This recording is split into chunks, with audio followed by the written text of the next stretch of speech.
Now, it's common knowledge that I am a geek. I would not be here if I wasn't. And another thing I am is a pack rat who gets overly sentimental about every little item and every scrap of paper and every piece of trash he's ever owned and refuses to ever throw anything away. And with those two aspects of my personality combined, it should come as no surprise that I sometimes collect things. I'm not a very avid collector, you know, I don't seek out the one Stormtrooper action figure I'm missing on eBay or anything like that, but I do build up collections occasionally, sometimes intentionally seeking things out, and sometimes completely by accident. And one collection that I've started building up as of late, through no fault of my own, it just started happening, is posters autographed by the RiffTrax guys. Now, obviously, Mystery Science Theater was the greatest television show of all time, and I'm also a big fan of RiffTrax. I've been a fan of RiffTrax since, geez, I don't even remember when I first discovered it, but it was pretty early on in its existence, and I was thrilled that Mike Nelson, Kevin Murphy, and Bill Corbett were getting back in the riffing game. Now, a few years back, RiffTrax had a contest to write jokes for an upcoming riff for Batman and Robin. And it was co-organized by Chris Hannell, who I know from several other forums. So I was just excited about the opportunity for these comedy heroes of mine to possibly read some jokes that I wrote.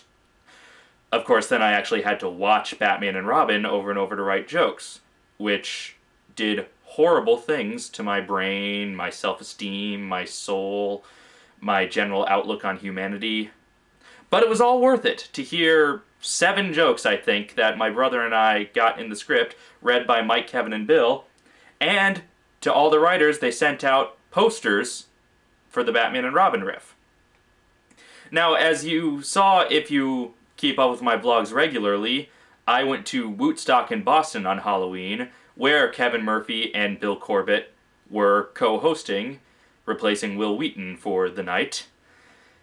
And I knew that I would have to bring my poster.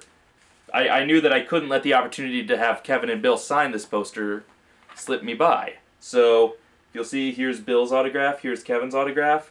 It was thrilling to meet them in person, and I was dressed as Zombie Wiseau, which they were polite enough to act amused by, and they tossed the football around with me. It was really awesome for this pathetic little geek.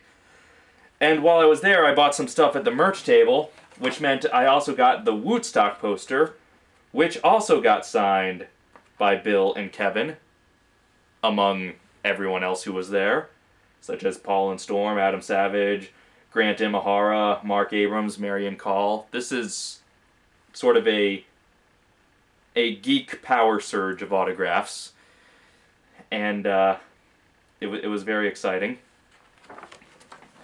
And then a few days later, I get a message on Facebook saying that my Zombie Wiseau costume was so entertaining to the people at RiffTrax HQ that I actually won the costume contest for the RiffTrax live show that had been a few days before for House on Haunted Hill, which meant I won another autograph poster by Kevin and Bill, and this time by Mike as well. And this one is a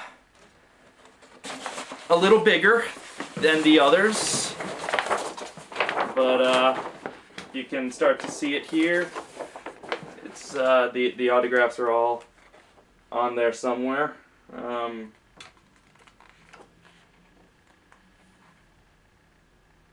Yeah, there they are. So as you can see, I'm going to have to start dedicating a wall just for posters signed by the RiffTrax crew. And maybe get a few Cinematic Titanic signed posters in there as well at some point. But yes, I won this because of my Zombie Wiseau costume, and while I was at Woodstock, I also supposedly won a pass to PAX East because of my zombie costume. I actually haven't gotten an email about that yet, so I'm hoping I actually wrote down my email address correctly. But then again, I'm an exceptionally paranoid person. Anyway, the point of my story, if there's a moral here, it's Next time you think of a Halloween costume that you know only 4 or 5 people will understand, go for it anyway. Because those 4 or 5 people might give you a lot of free stuff. And to quote the writing staff of a certain television show, the right people will get it.